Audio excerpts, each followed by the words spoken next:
All right, so good morning, everyone. Thank you for being here, and thanks to the Board of Examiners for your time and expertise to make today's proposal examination of Yanu Darmawan possible. So I'm going to firstly introduce the Board of Examiners today.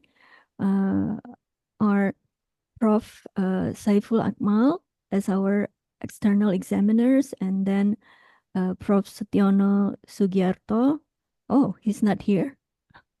I just realized that. I just realized that. I'm so sorry. I, I thought it's 10 o'clock, so let me contact him. Ya, Pak Yongki bisa hubungi Prof. Seti untuk masuk mungkin, atau jangan-jangan dia tertahan di waiting room ya. Baik, Bu, saya hubungi, Bu. Uh,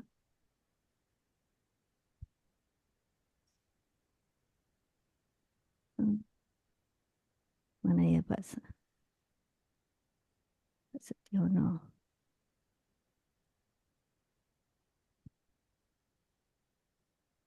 I have contacted him, Bu Christine. Sorry? I have just contacted him. Oh, thank you. Yeah. It's just that I'm going to attend another meeting, so I thought I'll open it at 10. And yes, I didn't realize Pak Setiono is not here yet. Okay. Yeah.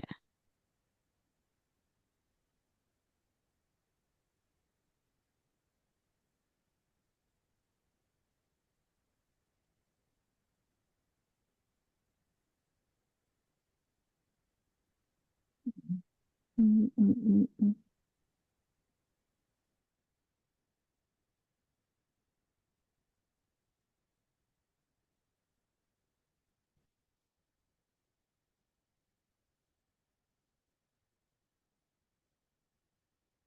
Waduh, lama sekali.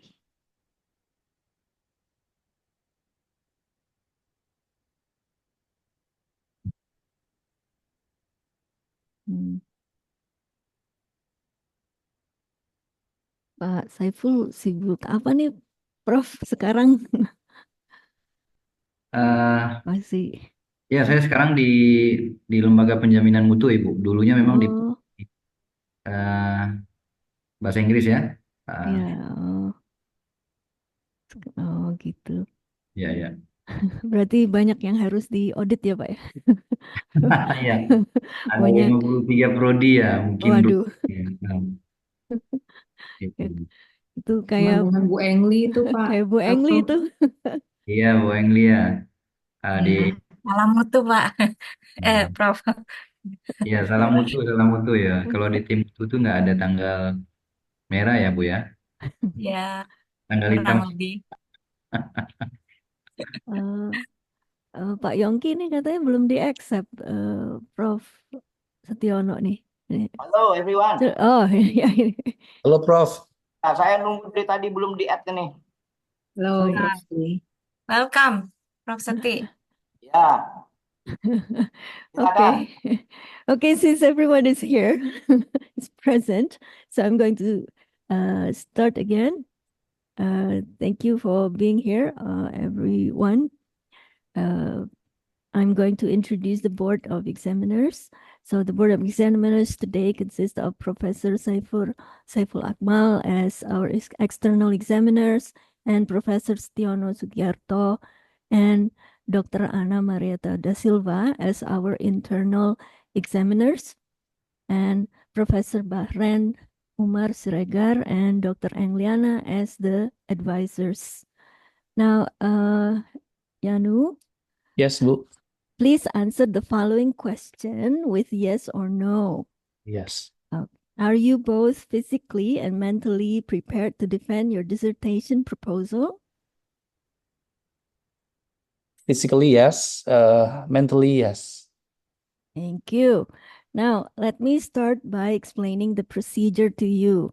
So you will have 20 minutes to present your proposal. Then the examiners will pose their questions and give feedback to you. After that, we will ask you to leave the Zoom room for 15 to 20 minutes for the examiners to discuss the decision for your draft. Once we all agreed on the decision, I will invite you back to join the room for the announcement of the result. Do you have any questions about the procedure? So far, no, Bu. Thank you. Okay, very well. So now you have 20 minutes to present your proposal dissertation. So time is yours, 20 minutes.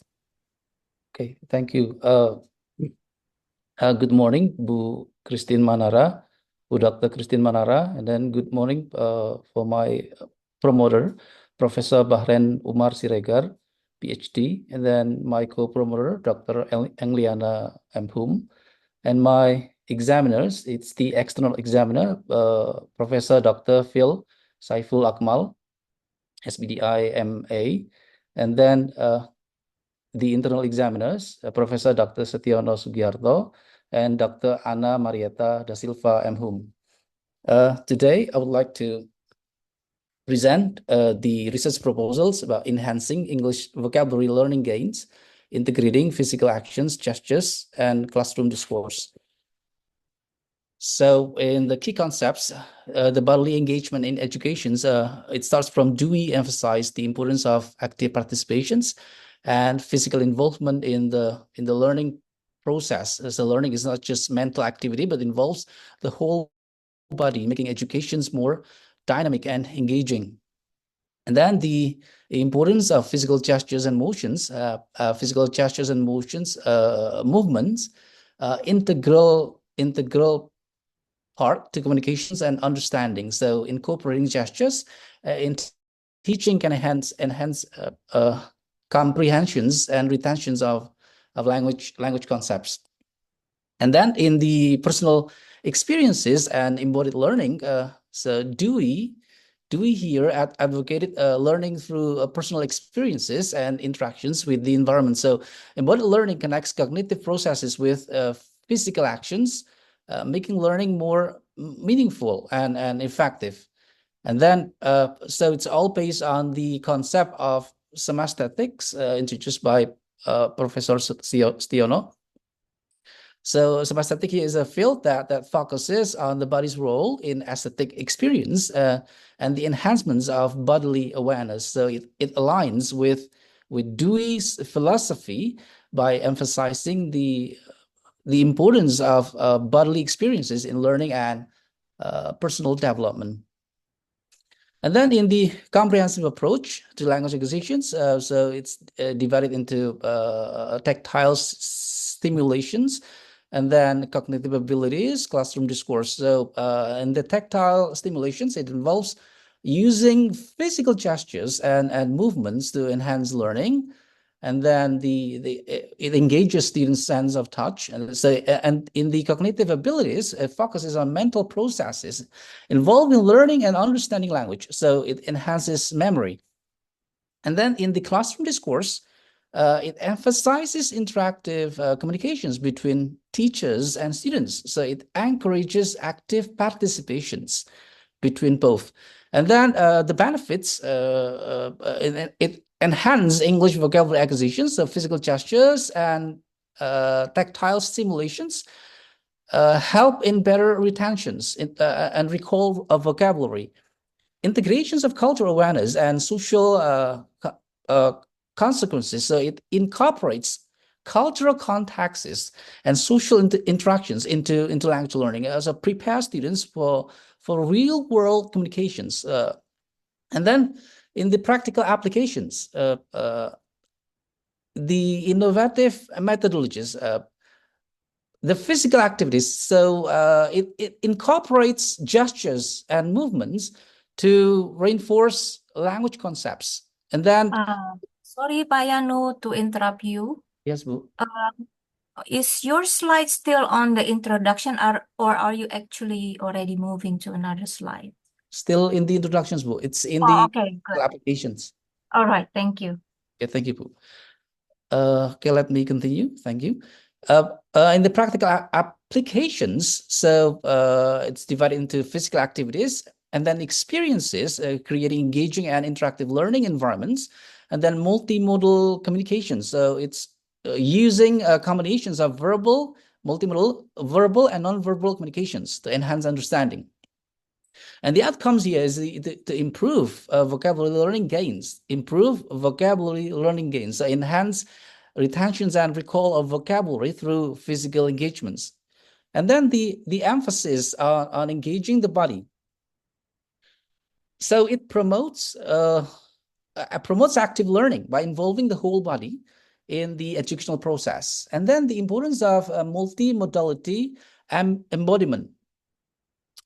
So in the multimodality, it's the use of multiple modes of communications to enhance learning experiences. With the benefit, students understand and engage with material more effectively when multiple modes are used, and then deeper understanding and retention. So combining different modes of communications leads to better retentions and a deeper understanding. And it is supported by Chow and Chen. They demonstrated the positive impact of multimodal approaches. And then Kessler, he highlighted the role of physical gestures in improving vocabulary acquisitions. And then Peng showed the embodied learning strategies.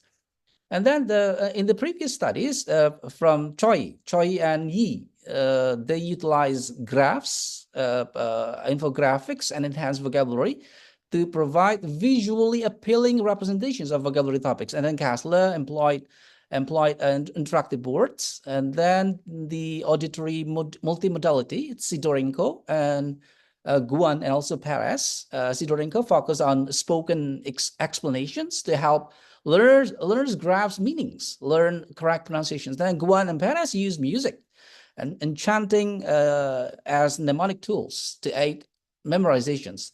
And also gestural multimodality. It's from Guo and also Magnussen and Goat. Guo implemented role playing, and then Magnussen highlighted the effectiveness of diverse teaching techniques, including gestures.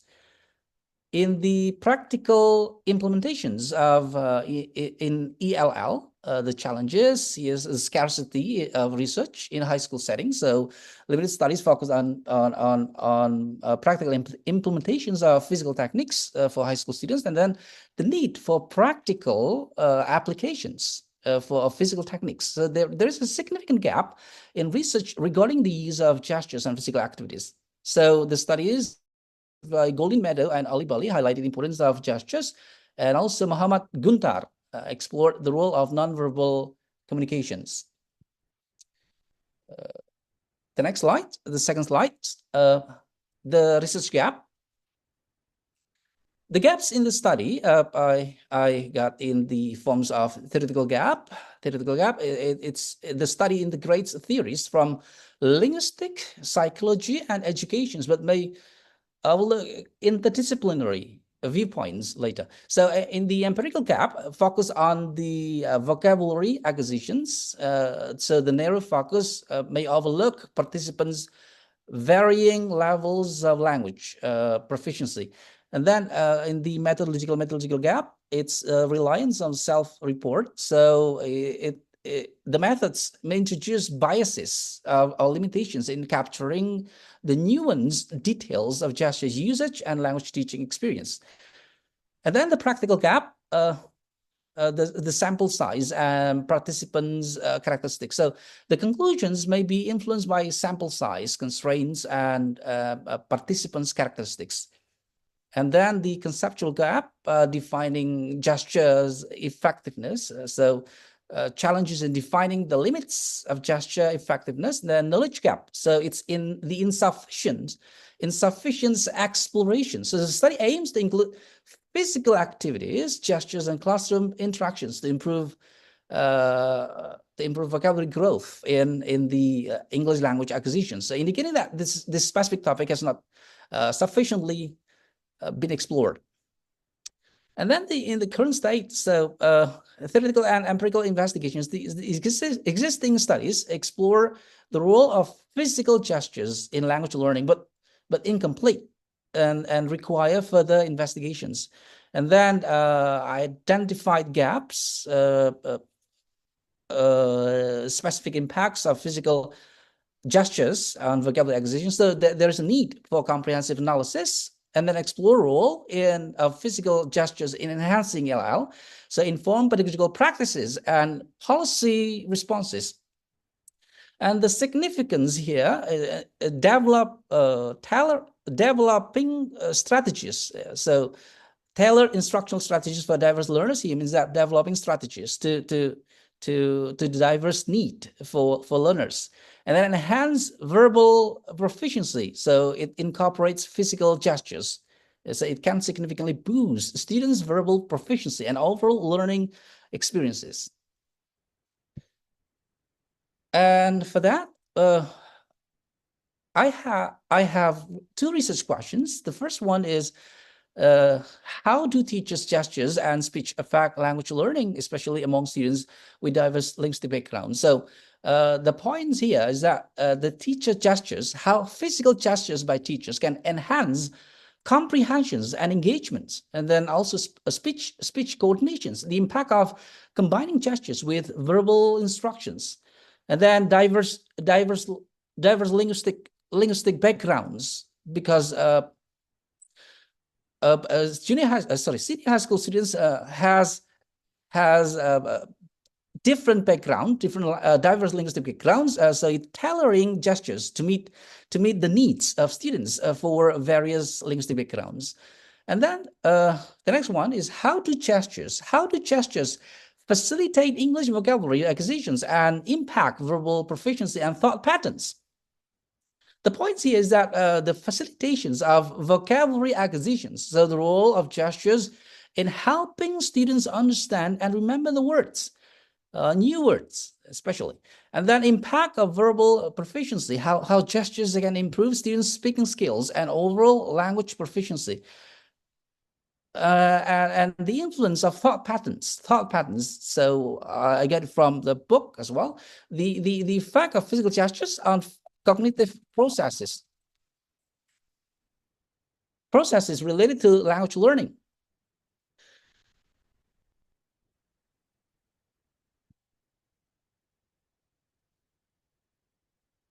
Oh, Yeah. oh, sorry, Bu. It's Okay. yeah. Right. One, Go right. ahead. Okay. And then we go to the objectives, research objectives. Yeah. So it's examining gesture integration. So influence on vocabulary acquisitions for students with varied linguistic backgrounds. So it investigates how gestures aid vocabulary learning across diverse students groups, different groups of, even though it's for the type of homogeneous group of people. Impact on students' comprehensions and participations, analyzes how gestures enhance understanding and active involvement in classrooms. And then the observations focus. So the types and patterns of teachers' gestures, types and patterns, documents and categorizes the different gestures used by teachers, and then correlations with verbal content, examines how gestures align with spoken instructions to reinforce learning. And then the role of physical gestures, facilitating vocabulary learning. In facilitating learning, it explores how gestures help students grasp and retain the newest vocabulary based on them. And then enhancing verbal proficiency, a look at the role of gestures in improving students' speaking skills. And then embodied cognitions, physical capabilities, and then sensory perceptions and motor coordinations. The studies influence the influence of students' physical abilities and the use of gestures. So the influence of gesture use and language learning. So it investigates how physical self-awareness affect gesture fluency and language competence. And then in the significance of the study, in the teaching practices, efficient practices for enhancing the English vocabulary learning. So it aims to identify and promote effective teaching practices that enhance English vocabulary learning by integrating gestures and physical movements. And then embodied cognition. So the influence on language learning processes investigates how embodied cognitions, which involves physical capabilities, sensory perceptions, and the coordinations, motor coordinations, impacts language learning processes. And then in the insights for educators, hopefully for curriculum designers. It provides valuable insights for educators and curriculum designers to develop more effective and engaging language learning strategies. And then in the inclusive learning environments, so it creates engaging and inclusive English language classrooms. Focuses on creating dynamic and inclusive learning environments that cater to students for diverse linguistic backgrounds. And then the inspirations comes from Dewey, so Dewey inspired framework, so merging cultural awareness, and then language skills and social implications. So it utilizes John Dewey's framework to integrate cultural awareness. And then the scope and limitations. So it focuses on senior high school students. So the study primarily targets senior high school students, and so it may limit the applications of findings, the age groups. And then contextual factors, its socioeconomic status and cultural backgrounds and regional educational practices. So contextual nuances such as the socioeconomic status of the school, and then cultural backgrounds and regional variations in educational practices. They impact the study's outcome. And then methodological limitations. So the self-report measures and observational methods. So the reliance on self-report measures and also observationals, especially for this one, is indirect observations methods may introduce biases, limitations in capturing the nuanced details of gesture usage. And then the temporal and ethical considerations there. The temporal limitations such as changes in educational policies and also instructional methods or technological advancements. And also participants' confidentiality also as one of the limitations. And then for the literature review, the integrations of multidisciplinary theories. So theories from linguistics, psychology, and education. So the study integrates theories from linguistics, psychology, and education to provide a framework for understanding the language acquisitions, and then the potential benefit of a more comprehensive multidisciplinary approach. So it acknowledges the potential benefit of incorporating additional interdisciplinary viewpoints. So, and then the multimodality in language education. So systematic review of multimodality. Multimodality in English language classrooms has been reviewed so much, so emphasizing the importance of integrating various communications modes. And then the importance of multiple modes of communications highlights the significance of incorporating visual, auditory, and gestural elements to improve comprehensions and engagement in language learning. And then for the physical gestures and language learning. So physical gestures have been shown to enhance word learning in foreign language. So emphasizing the role of the body in cognitive processes. And then methodological limitations. So reliance on self-report measures or observational methods may introduce biases, and temporal limitations could affect the relevance of findings in future educational contexts. And then in the contextual factors, so socioeconomic status, cultural backgrounds, and regional variations, they can significantly impact study outcomes, affecting the transferability of results to different settings. And then a holistic approach to language acquisitions. It emphasizes the importance of practical skills and experiences in language learning, drawing on Dewey's pedagogy and recent empirical data to create a more comprehensive educational strategy. And also the embodied meaning in second language learning. So the challenges for scientific research here, the subjective and intricate nature of embodied meaning present challenges, necessitating a variety of research approaches to capture the full spectrum of learning experiences.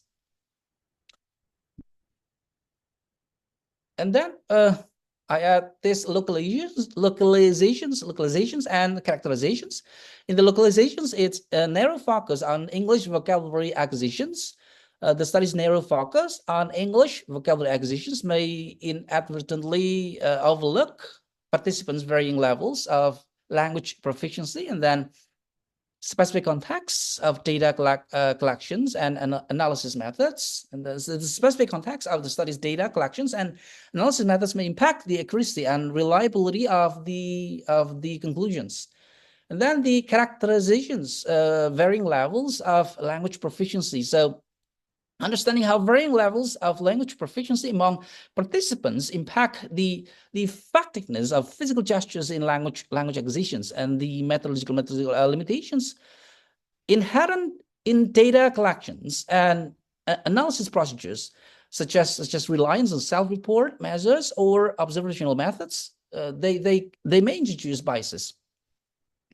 And then in the verifications, so the existence of research gap is substantiated by evidence from the literature that highlights the gap. For example, the study's conclusions may be influenced by its sample size, constraints, and participants' characteristics. So potentially restricting the diversity of experiences. And then the presentations. So the literature review adequately presents the research gap by clearly articulating the gap and its implications. The study's narrow focus on English vocabulary acquisitions and the potential oversight of participants' varying levels of language proficiency. Pak Yanu, you have 5 minutes, yeah? Okay, Bu. Thank you, Bu. And then in the methodology, I use quasi-experimental method. So the study utilized a quasi-experimental method to examine the impact. So specifically, the type is homogeneous sampling. Homogeneous sampling is employed to ensure participants share similar characteristics, particularly language proficiency levels. And then the participant selections here based on the protocols. Participants are selected following set by SMA Sapedus Pondok Lampung, and then language proficiency, ensuring similar language proficiency levels among 11 grades students enrolled in the similar courses. Why senior high school students? So senior high school students are at critical stage of language development, making them an ideal group for examining the effects of structural methods on language acquisitions. And then the sample size and sampling method. The purpose of sampling is used to select class levels, ensuring comparability, and then sample size is sessions comprised of 35 English language learners. Based on the book, it's 30 participants, so I added 5 more. And then the ethical considerations. So we later I have informed consent, and then participants are informed of the study's characteristics, goals, and potential risks, and also the rights. The participants are informed of the rights, including the options to withdraw from the study without repercussions. And then the transparent documentation. So later there is data collections and analysis. So transparent documentations with data collections and analysis methods is emphasized. And then in the research questions, the data source, the data and analysis. So the data sources here It's detailed notes taken during classrooms, and also there are video recordings and transcripts and students interviews, and also teachers' insights. And the data collected consists of classroom interactions, transcriptions, and then student interviews, and also the standardized assessments based on some assessments. And then analysis methods. So it's thematic analysis. So understand the broader implications of gesture use in language learning, and then coding of gesture using ELAN, and then inferential statistical tests using independent sample t-tests. The steps here for data collections, so conduct classroom observations, and then conduct students interviews, and then collect insights from teachers regarding their use of gestures. And then in the data analysis, perform thematic analysis, and then code the gestures observed in the video recordings, and then use inferential statistical tests. And then in the interpretations, I analyze the correlations between the types and patterns of gestures and verbal content. And then for the second research questions, the data sources comes from the classroom observations, transcript, and then student interviews, and also teachers' insights. Data collected later comes from classroom interactions, transcriptions, student interviews, and standardized assessments. While also analysis methods, the same thing as the previous one, using thematic analysis and also coding of gestures, and inferential statistical tests using independent sample t-tests. The steps also almost the same thing as the previous ones. So starting from data collections, conduct classrooms observations, and then conduct student interviews, and then collect insights, data analysis, interpretations, and also expected outcomes later. Surely enhance vocabulary acquisitions, and students exposed to coordinated gestures are expected to show to improve vocabulary retentions and comprehensions. The coding tool to be used later is ELAN. It's I thought that's the best coding tool because it's free. And the timeline to be used here, for month 1, I finalized the research design, and then month 2, I select and recruit participants. And then month 3, I begin the classroom observations. Month 4, continue classroom observations, and also again until month 5. And month 6, I collect post assessments. And data analysis in month 7, month 8, and month 9 is until finalize the data analysis. So I interpret results and identify key findings. And finally, I end up with the writing and submissions. So thank you for giving me a chance to do the presentations of my research proposals. Thank you, Bu Christine, and thank you, Bu. Yeah, Thank thank you, the you. examiners, and thank you, the promoters. Yeah, thank you, Pak Yanu. I now would like to invite our external examiner, Professor Saiful Akmal, to pose questions and provide feedback. Time is yours, Professor. Thank you very much for having me here, Ibu Kaprodi, Ibu Christine. Thank you as well for your very detailed presentation, Bapak Yanuarius, and my respect to all the Board of Examiners who have attended the session. First of all, this is a very interesting study, so congratulations for reaching this stage, Pak Yanu. It's a pleasure to read your works, very detailed, very comprehensive. In addition to this, for the betterment of your dissertation, there are some issues that we need to resolve together here. So first, it seems to me that you have touched and discussed a relatively complex issue here.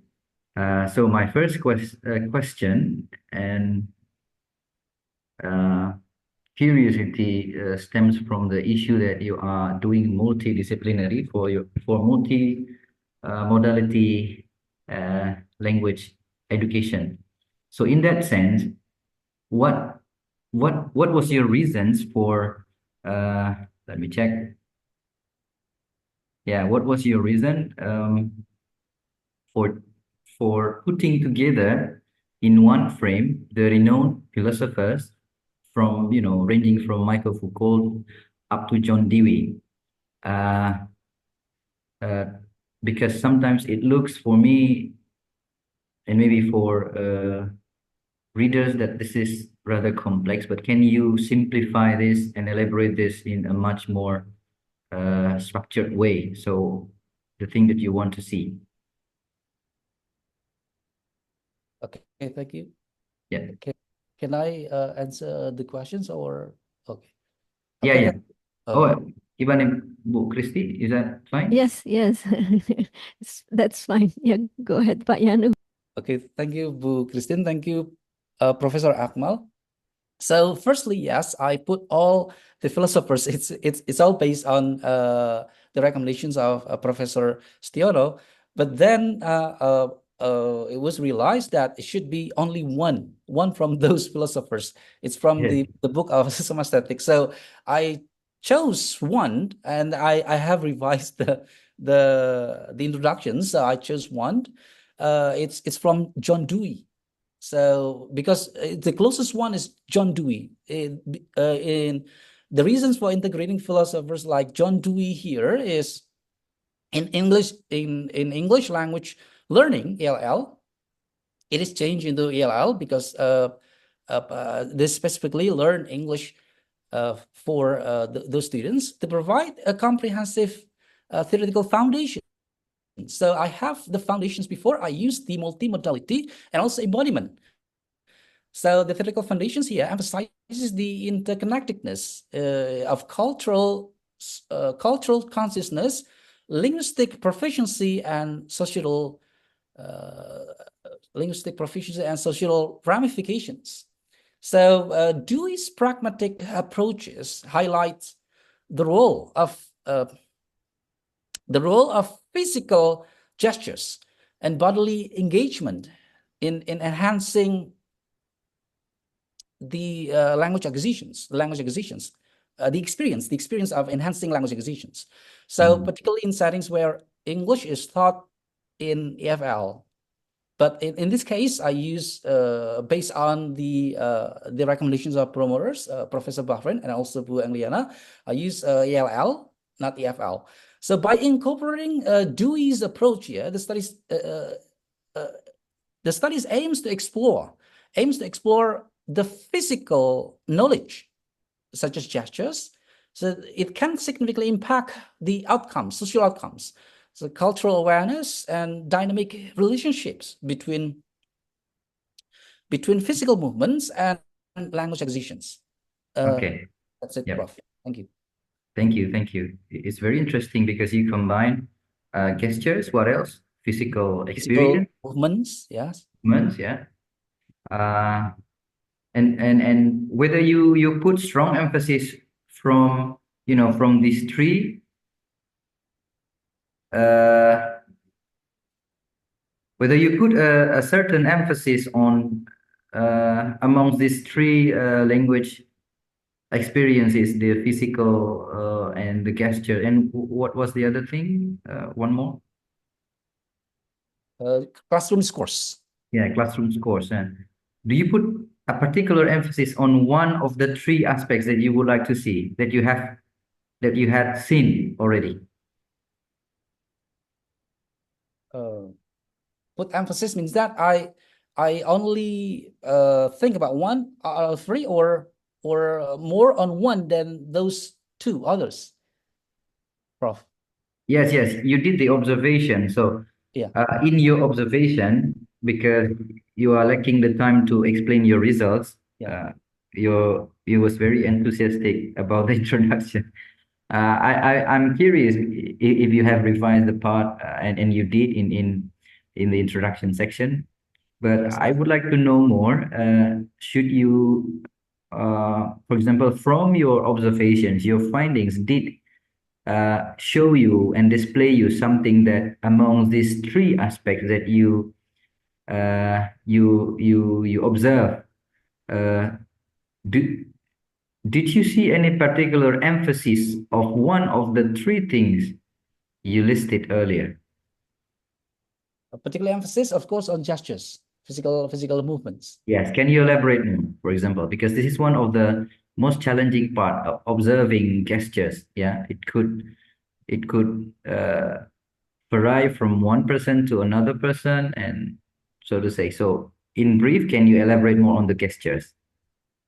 Yep. The gestures to be elaborated here is how students, in the context of language acquisitions, is crucial. How students make those gestures to understand non-verbal communication strategies and enhance learning outcomes.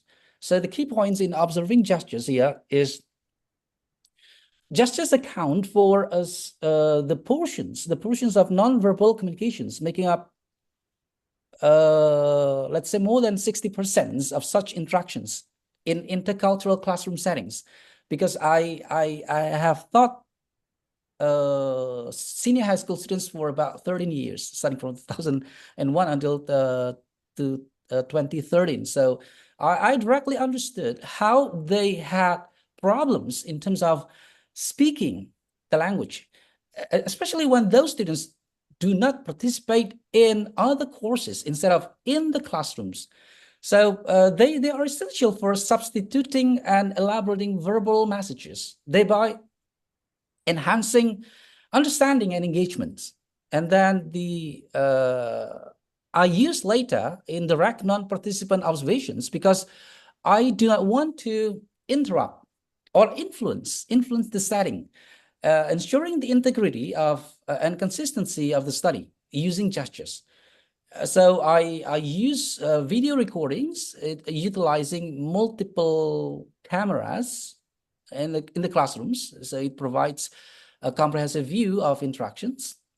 Okay. Perspectives.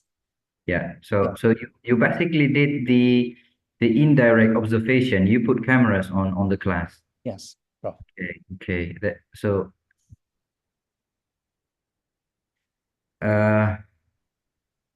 Did you still hear me? Yes, Prof. Yes, Prof. Okay. It's audible. There's 2-3 seconds blackout in here, so I'm glad that I'm still connected to the Zoom. So that puts me to the next issue, which is something related to the observation. Why did you decided to go with high school? You've mentioned about you had strong backgrounds on teaching high school students. So why this high school? Do you have any particular reasons why?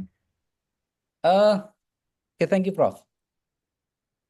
Especially for learning the language, for learning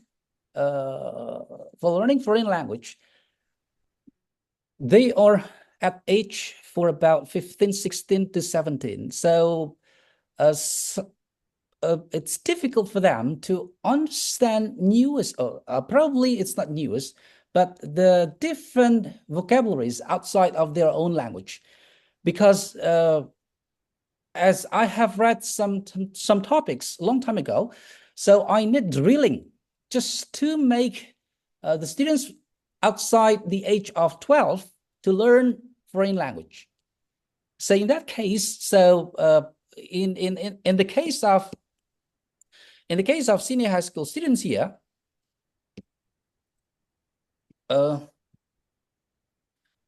they are at the critical stage of language development.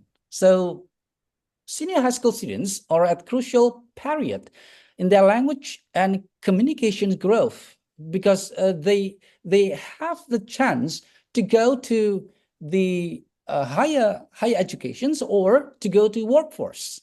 So they have the choices.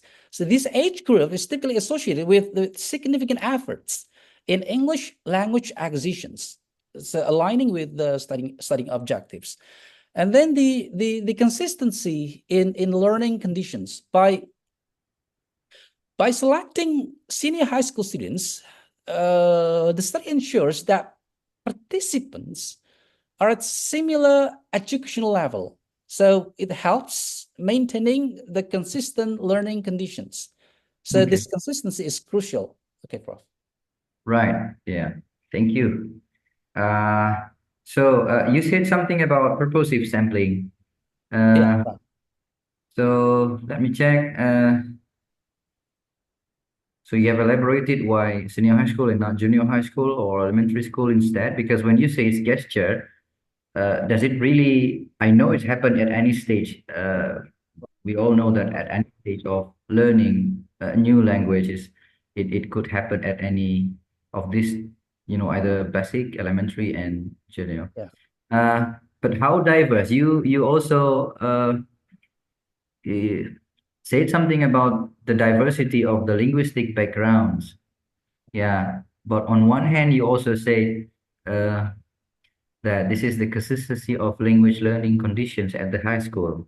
So how can they are very uniform in terms of consistency and they have different linguistic backgrounds, as you say?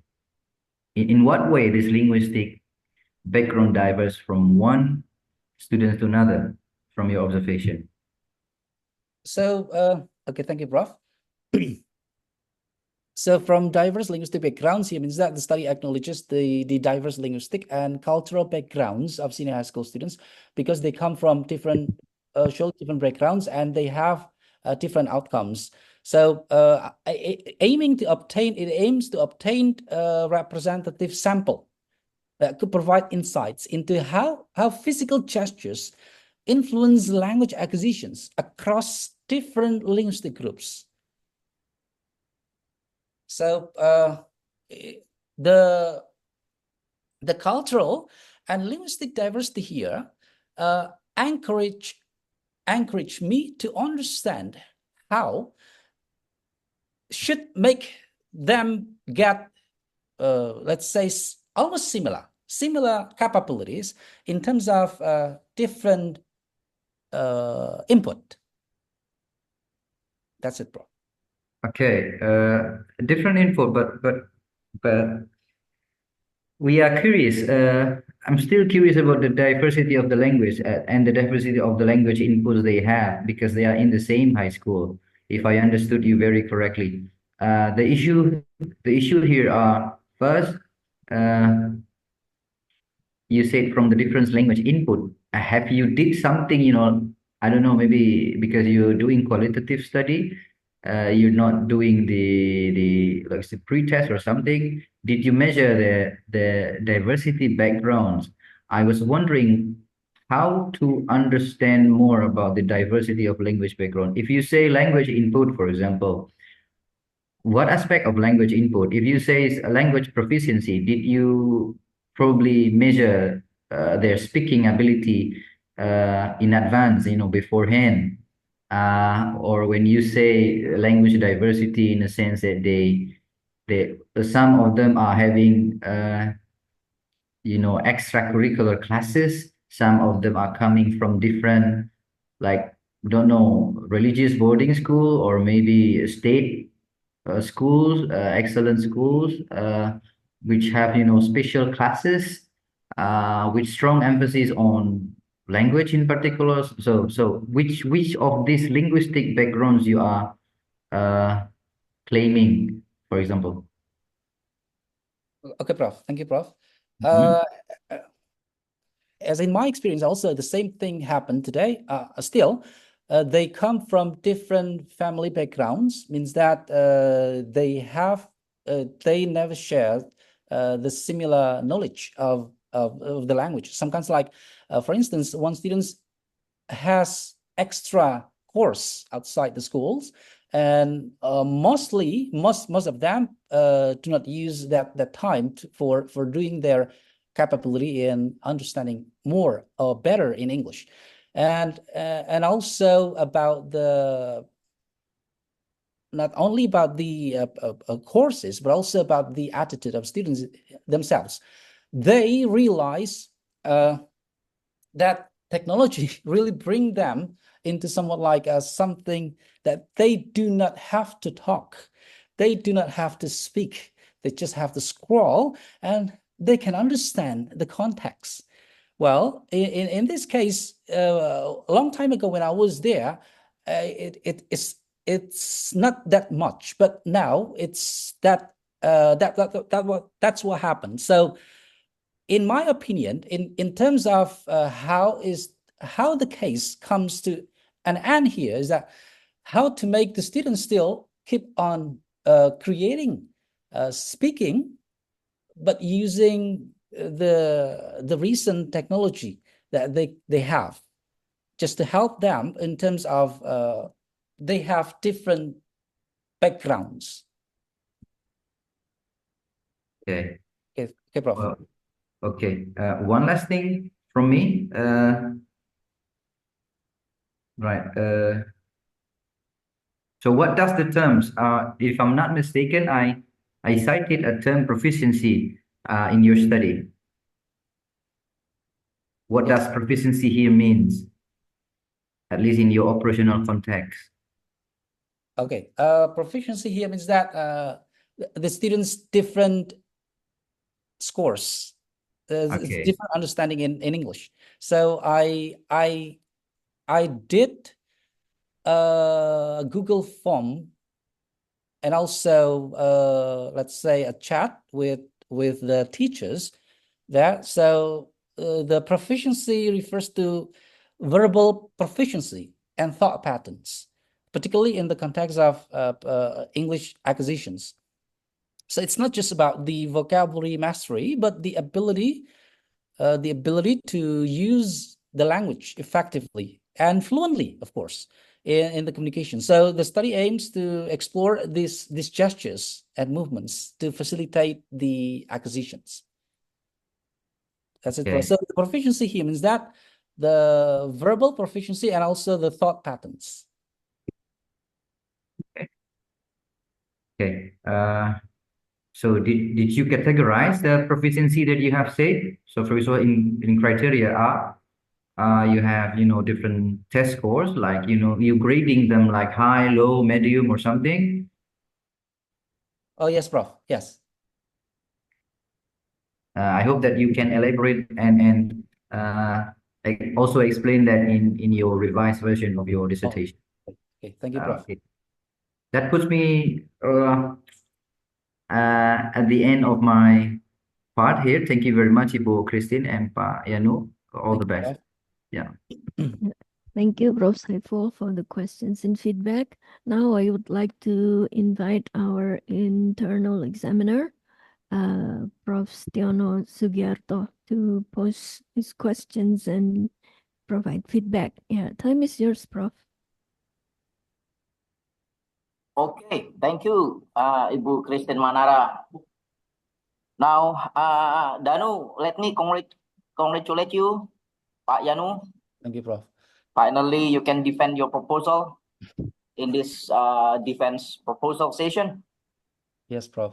There are several questions and comments that I would like to raise in this occasion. First of all, Yanu, I would like to ask you about the concept of the philosophical orientations, okay, that you stated at the beginning of the introduction. Okay, Yanu, Yes. sorry, Pak Yanu. Now, you stated here that your study, okay, delves into the intersection of philosophy and English language learning, right? So you mentioned here some noted philosophers such as Michel Foucault, Maurice Merleau-Ponty, Simone de Beauvoir, okay, and Wittgenstein and James and John Dewey.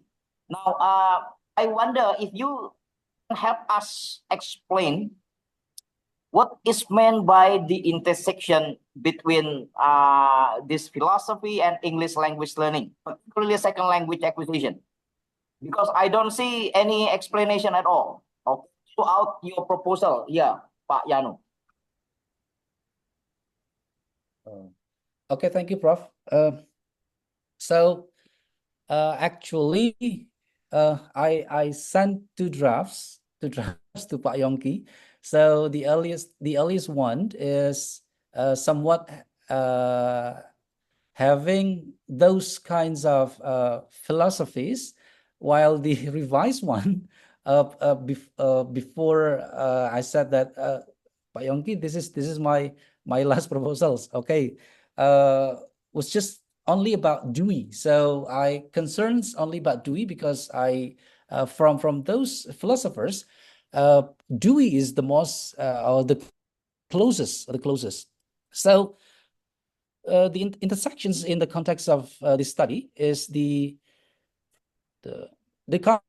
convergence, the convergence of multiple disciplines, multiple disciplines to enhance the language learning. So it involves the integrations of physical gestures and then verbal instructions and classroom interactions. So the interactions is grounded in the principles of embodied language learning, which posits the cognitions and learning, they are deeply intertwined with the body's interactions with the environment. So by examining the intersections here, the study aims to explore how the physical gestures and movements can facilitate vocabulary acquisitions and improve verbal proficiency. So actually the approach aligns with Dewey's educational philosophy, which emphasizes the importance of merging cultural awareness and then language abilities and social implications. So actually I eliminated Foucault's and then James and others. I only put Dewey's here in starting from my introductions. Thank you, Prof. Yeah, Pak Danu, I think when I read throughout your proposal here, it seems to me that the idea of this philosophical orientations is not really captured, okay, Pak Danu, and I think you need to, I mean the connections between the concept of bodily aesthetics or soma aesthetics is not really well captured throughout the paper. Now, this leads me to the second questions, Pak Danu. Okay, Prof. However, somewhere in the in your draft, because you did not write the page here, let me just read this for you. However, there is a clear absence of studies examining the intersection between student physical movements, that is gestures. Now, I think you need to understand the concept of, you quoted soma aesthetics by Schusterman, right? Yes, Now, yes, right. the thing that you need to keep in mind is that soma aesthetics from Schusterman and Simone de Beauvoir and Wittgenstein and so on and Michel Foucault is not just simply a physical gesture. Okay, it's not just about physical gesture. So I think in the concept of language teaching, we know the so-called total physical response, right? Okay. So the philosophical orientation that you stated in the first introduction, in the first paragraph in the introduction, goes beyond the concept of the physical gesture, physical movement. It has to do with body aesthetics, Pak Yanu. Body Okay, aesthetic. it has to do with body aesthetics. It's not just simply gesture or physical action, no. Okay? Now, here there is a lack of explanation in a review of related literature. Oh, yeah. Okay? So, soma aesthetics that you quoted in your study is totally different from total physical response. It's different from physical action. Okay? It has to do with body aesthetics. Now, please read Thinking Through the Body by Richard Schusterman. I think you miss this concept. If you want to delve into, as you said in the introduction, this study delves into, right? Yeah, right. Okay. I think there is it seems to me there is a misunderstanding here, okay? Okay, Prof. When you read Soma Aesthetics, Pak Yanu. Okay. But I leave this written comment to you to further discuss with your supervisor and co-supervisor. Now, the next question is, and comment is very common. What is the likely contribution of your research to the study of SLA, Pak Yanu? What is the What excuse is me, the Prof? likely contribution of your research here? Okay. Of course, it's because it's for sorry, the study will take in the senior high school students. So the lively contributions of the study would be about in the innovative explorations of how integrating physical gestures, movements, and classroom interactions that can significantly enhance the language learning, English language learning. So particularly in vocabulary acquisitions and also verbal proficiency. So by employing the methodology, quasi-experimental methodology, the study provides empirical evidence on the effectiveness of the embodied learning strategies in real educational settings. And then the research emphasizes the importance of multimodal communications, which includes verbal and nonverbal elements. So it creates a more engaging and inclusive learning environment. Okay, Pak Yanu, I Yes, think you need to elevate the concept of the body aesthetic here as your contribution, okay, Pak Yanu, for Body aesthetic. learning second language vocabulary, Pak Yanu, okay, in particular, and second language acquisitions in general, okay? So the focus here, as I would like to emphasize, is not just simply physical gesture, no, but it's more on the aesthetic of the body, okay, Pak Yanu? So body, according to the philosophers that you quoted in the introduction, plays a very important role. So it is play as the central role, Pak Yanu. Yes. Okay, it's not the cognition that you have to emphasize, but the aesthetic of the body that you need to highlight here in your study, and hence become your contributions later. Okay. Okay, Prof. Thank you, Prof. Pak Yanu. Yes, Prof. Right. Thank you. So body plays a central role, okay, in Right. your study here. Okay, Prof. Okay. The next question is you did not state here. Previous research has demonstrated that gestures can aid in vocabulary learning, but you did not mention whose research here. Okay.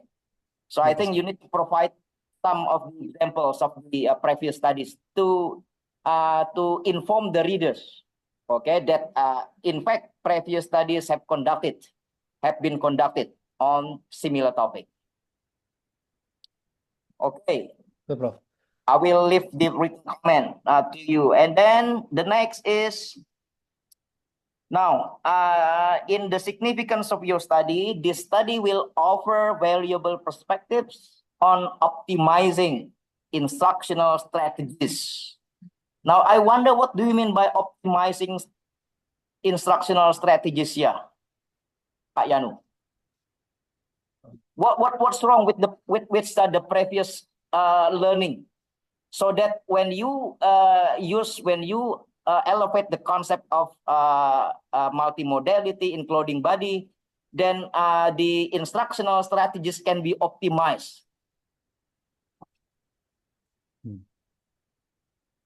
Yeah. Can you explain, Pak Yanu? Yeah, Prof. Yeah, okay. So in the context of instructional strategy, so it refers to the deliberate and systematic approach employed by educators to integrate physical gestures, movements, and classroom interactions into the process of teaching English vocabulary. So usually they do not use, let's say, lots of gestures, just to improve how to make students also engage in terms of to create more elaborative thinking in terms of creating better speaking. So the strategy is designed to enhance students' comprehensions and retentions of new vocabulary. Yes. So in this case, can you envisage in what ways body aesthetics can help optimize learning strategies? So by incorporating physical actions and gestures, Prof, into the vocabulary development activities, teachers can create multi-sensory learning experiences that make students that help students to establish stronger connections between words and their meanings. Because it can also foster better participations and engagement in classrooms. I think that's all, Prof. Okay. And you have to remember, we distinguish two types of vocabulary, the so-called passive vocabulary and active vocabulary, Pak Yanu. I think in your design letter, in your methodology letter, you need to be explicit here. Is it a passive vocabulary or is active vocabulary? Okay. Okay, Prof. Right. And then the next question is related to now your review of related literature. I suggest that your review of related literature needs to be more synthesized, Pak Yanu, rather than simply presenting the list. Okay, Pak Yanu. Okay. I think, as I said before, the concept of body aesthetics that you mentioned in the introduction needs to be more explicitly explored, more explicitly elaborated in a review of related literature, and then provide a clear connection between this orientation, these philosophical orientations with the second language acquisition scholarship, and with the concept of the learning instructions, okay, particularly vocabulary instructions in class, okay? So there should be a connections, Pak Danu, so that when the reader read from the beginning, okay, and then from the beginning leading to the review of related literature, then everything is clear there. Okay, Pak Yanu? Yeah, Prof. Thank you, Prof. All right. Next is related to now this one, your methodology, Pak Yanu. You mentioned somewhere your review of related, Methodology. your draft here, it is stated that this theory supports the rationale for employing physical gesture in the quasi-experimental study. What does this mean, Pak Yanu? Quasi experimental, yeah, Prof. Yes. Based on Urbanski and Stem book, the theoretical framework being discussed provides a solid foundations and justifications for the approach strategy being employed in the study. The theory of embodied cognition suggests that cognitions is the cognitions is deeply intertwined with the body's interactions with the environment. So the theory posits that language learning is not solely an abstract or mental activity, but is influenced by physical actions, gestures, and sensory experiences. So therefore, by integrating physical gestures and movements into language instructions, learners can enhance their understanding and retentions of vocabulary. Pak Danu, my question is not related to the concept of what is it you have just explained, but the employment quasi experimental here, Pak Danu, quasi experimental with what you stated here, quasi experimental with the employment of physical gesture. How can you, I mean, how can you determine that the physical gestures, okay, the concept of physical gestures here can be used, I mean, in the research methodology using quasi experimental. Why should be quasi experimental? Do you know what is the difference between pre-experimental, quasi experimental, and true experimental? Yes, If Prof, you read David Noonan's approaches to method in language learning, David Noonan distinguishes three types of experimental: pre-experimental, quasi-experimental, and true experimental. Now, my question is, what is the rationale of using quasi-experimental as related to body physical gesture? That's my questions, Pak Yanu. Okay, Prof. Thank you, Prof. Because the suitability for examining the phenomena in real-life contexts, such as classrooms, because later we'll be in the classrooms, where the control or the precise control and random assignment are often impractical and impossible. So in quasi-experimental methods, it allows me to study the effects of interventions in authentic educational settings. So taking into account the complexities of classrooms interactions and also the diverse linguistic backgrounds of students. So I think the design here is effective for understanding how physical gestures can enhance language learning processes. Based on the observations of natural classroom dynamics. Thank you, Prof.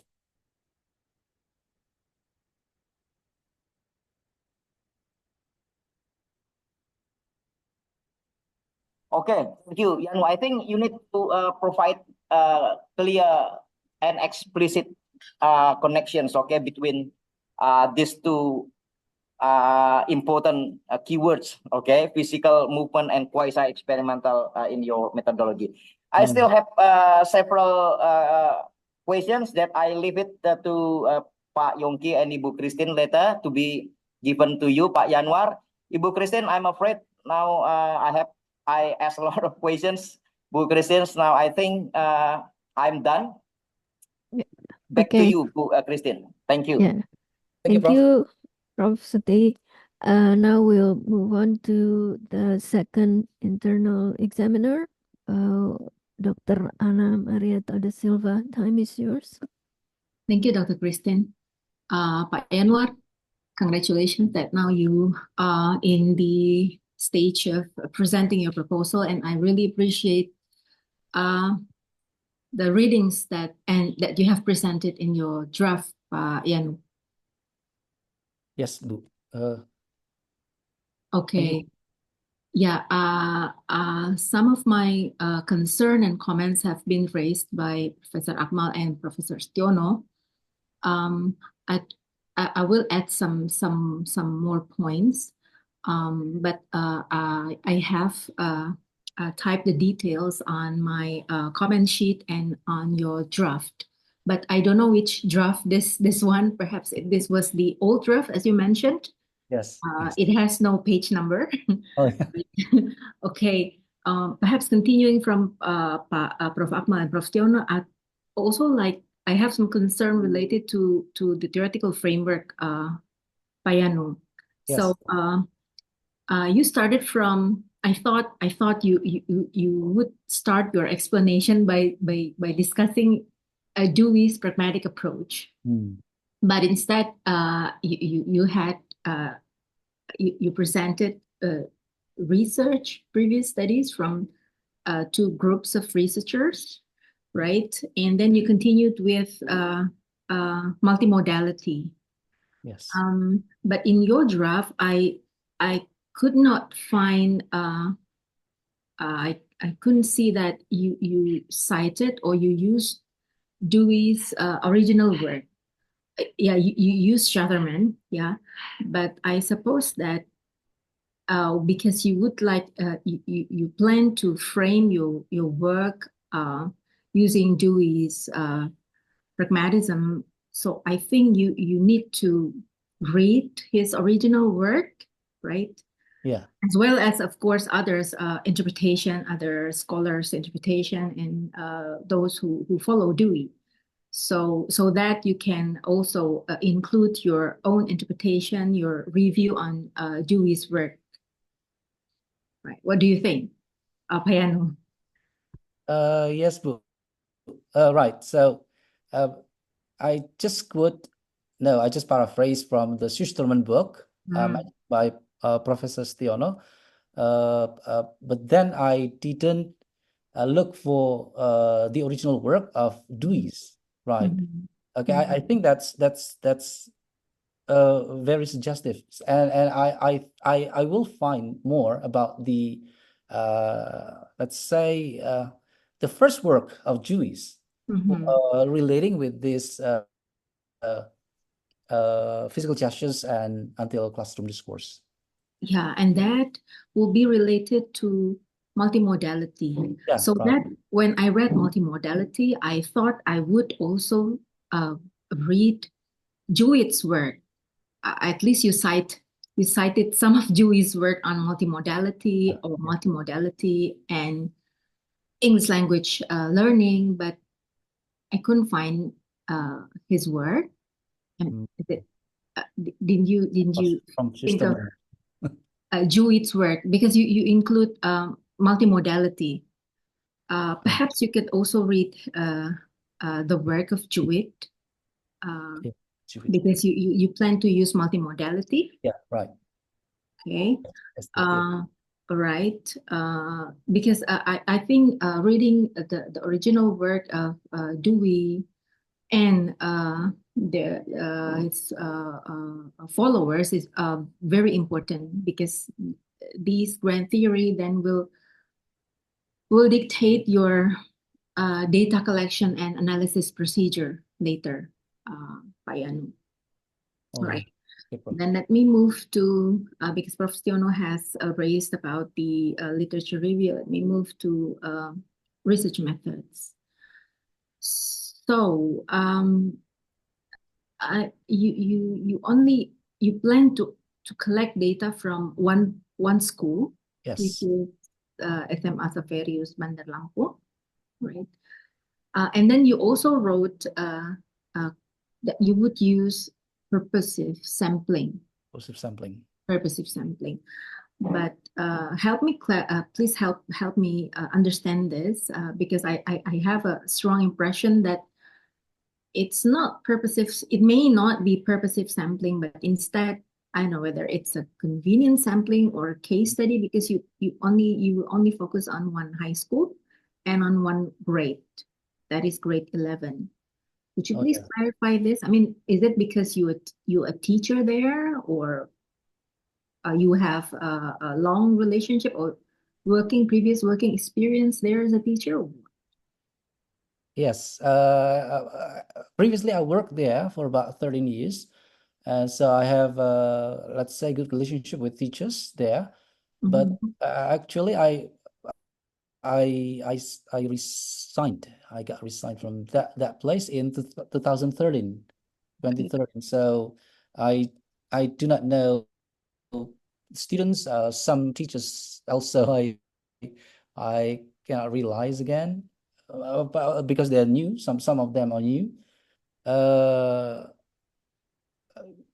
Okay, but right. So probably later I'll try to find the correct forms in terms of, instead of just, is it really purposive sampling or a case study? Yeah.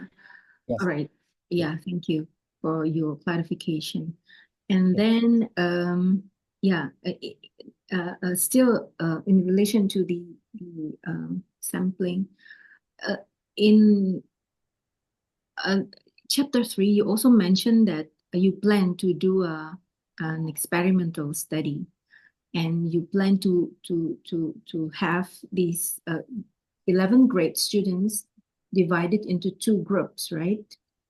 Treatment and control group. Yeah, Now, right. in this case, although you have mentioned that you have planned to have their consent from the students as well as from the teachers, but because this may affect perhaps their scores later, English scores, have you got or perhaps you miss stating this in your draft that you have got obtained the formal permission from the school that you would do an experiment for these grade 11. Can Yes, you explain that? yeah. Mhm. Yeah, Bu. I got the permissions from the principal, from the teachers, and also from some colleagues. Sorry, not colleagues. Some friends there. The principal, perhaps. Yeah, That principals. Yeah, I right. think you haven't mentioned in your Oh, draft, okay. particularly in the part where you explain the consent from Yeah. your participants. I think that's very important. Yeah. Okay. You also mentioned survey Yeah. somewhere here. Yeah, survey. The survey reveals blah blah blah. So I wonder what survey this is, because I couldn't find it in the appendix. Mm. Did you ask them to self-assess their English proficiency, or did you have their English proficiency test, or what? Yes, Bu. Previously I Mhm. used some questions to create on my own, for my own benefits, in terms of how to get to know their proficiency. So I created some questions correlating to English proficiency for them, using Google Form. And then I also asked the teacher there, have these schools used, what was it? I forgot about the name. The test that is accredited. He said yes, and it's about English also. But where's the results? Later, he will find the results for me. So that's the answer. So I think that if some things means that I do not get the results, so probably I will get the let's say the appropriate technique, the chosen technique for getting the results of how to get the, let's say, valid results of their proficiency in English. Okay, this is just to explain the background of your students, right? Yes, yes, Bu. Will you also use that as what will you use the data for? Is it for making the groups, or later on for making understanding the relationship of their proficiency and the vocabulary acquisition learning, or what? What do you plan? Yeah, with the survey or proficiency, I think you need to have a clear, purpose of whether you would like to use a survey or the test, or you include the proficiency score as part of the survey. Yeah, I guess you have to explain that clearly here. Okay, Bu. Yes. Yes, Bu. Okay, so and then moving to the data collection methods. Yeah, although you explain that you plan to use observation here, and then it seems that it's sequential. Then you would use interviews, yeah, and multimodal analysis, right? but I wonder which data sources that will be your primary major data sources. Is it the observation, the interview, or their test? And then how you would, because then it's going to be qualitative and Yeah. quantitative. How Yeah. would you combine the results so that you can answer or triangulate the results or the data sources so that you can answer your research questions, these two research questions? Can you explain that? Okay, Bu. The primary data sources for the study will be first-hand observation notes and then video recordings of classroom sessions. So yeah. Classroom sessions, video Yeah. recordings. So Recordings. you plan to treat them as equal, your major sources, Yeah, right. data sources. Yeah. All right, and then you will process this first, right? Yes. Before you move to you use Transcript. Also use other yeah. okay, the other data collection instrument like interview and test. Yeah, right. Okay, so I guess you have explained that here. I suppose that in then I suppose that in section 3.3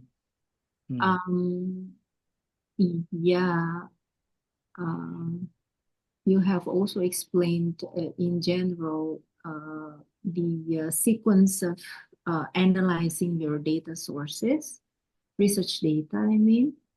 However, I suppose that it would be helpful for you. Observation is not easy as you read it from research, right? Yeah. So because it's going to be your major data, it's very crucial that you understand and perhaps write out first, doing classroom observation. It's good that you plan to use multiple cameras, but have you also thought of using or having yourself assisted by research by assistants to help you later? Yes. Or I don't know, collaborators. That's also important. Is it okay if students, for example? Yeah, that may be fine. That may be fine. I mean, students from the classroom, right? Yeah, right. Your students. Okay. Yeah. So far, I think you need to try it out first so that you know. Okay. You can get kind of pilot it first, perhaps. Yeah. Okay. Right. Now, assessment. Would you explain more about the assessment? What kind of assessment here in assessment tools and instruments? Which assessments that you plan to use? And you wrote here many post tests are included to collect data. Don't you think that you need an exact number of post tests? What kind of post tests do you need to have that many? How many is many? Is it needed? Is it what book? Many post tests. Yeah. You wrote throughout the 4-month longitudinal study, many post tests are included to collect data. So why do you think you need many post tests instead of a set post tests? 3, 4, 8, I mean exact number of post tests. Okay. So the assessments in the study will use the standardized tests taken from the internet. Probably I would like to have some let's say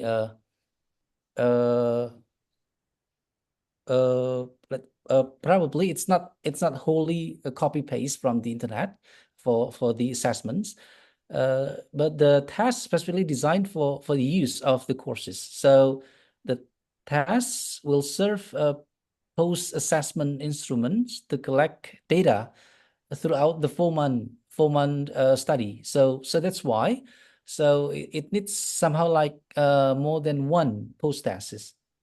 More than one post-thesis. Yeah, right. So because it's 4-month study, so that's why the post-thesis to get the meticulous and also to ensure maximum consistency, Mhm.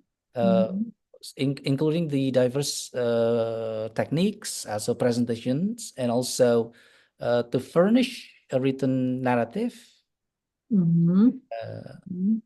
and also right to get to know how well is the growth of vocabulary made by students. Okay, I suppose that in terms of tests, perhaps you need to also think of consider having raters Yeah, to like, help you. And these are different from assistants in yeah. Okay. classroom observation. So I suppose that's from me, Dr. Kristen. So good luck to you, Pak Yanu. Thank you, Dr. Anna. You're most welcome. Yeah, okay. Thank you, Dr. Anna. And now, Yanu, I ask you to leave the Zoom room, for about 15-20 minutes, and wait for I will contact you after the discussion. Leaving here means that to leave. Leave Just the Zoom room. I will leave. call you back, Okay. to come thank back you. to Zoom room. Okay, thank you, Bu. Ya. Pak Yongki bisa di stop. So the Board of Examiners have decided that you can continue with your research design with the condition that you need to revise this design. And I would like to summarize, what all of the examiners have explained to you, So there are 4 main concerns that you need to pay attention to. So first, you need to provide concrete explanation of how Dewey, John Dewey's theory or Saussure-Smith theory framework, is relevant to your study. Okay. Next, you need to explicate what is your data. So you need to be very clear about that. Data A is what, B is what, and so on.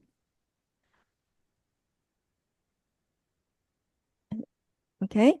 And then the next one, the last one, is you need to be very clear of what research type that you put your study in as your framework, as your research design. Is it a case study? Is it an experimental study? Or I would suggest you read a book about research-based design. Yeah. So, and then also still related to chapter 3 is that you have to give detailed explanation of your research setting, your sampling, your sampling method, and please be consistent. So once you decide you're going to use this kind of research type, for example, research type X, be consistent throughout, use that language, use the vocabulary of that research type throughout your draft. Okay. That's all the big main concerns that your Board of Examiners have pointed out to you in this examination. So I'd like to thank all the examiners here and for your time and expertise and feedback. And good luck to you, Pak Yanu. Thank you, Bu. And we'll be waiting for the next proposal, no, sorry, examination, okay. Thank you all, Thank Best of you. luck, Pak Yanu. Thank you, Prof. Thank you, Yeah. Prof. Good luck. Thank you, Bu Good Ana. luck. Thank you, Thank Prof. you, Prof. Okay, thank you Thank you, everyone. Prof. Saiful. Yeah, for your Makasih, time. Pak Prof. Saiful. Ya, Okay, makasih thank you, semuanya. everyone. Yeah. Okay, Ya, bye. terima kasih Bapak Ibu. Thank you very much. All the best. Yeah, all the Bye. best. Bye. Prof. Ya, Bye. bye-bye. Izin live ya. Okay, Izin live Prof. juga. you're done. Yeah.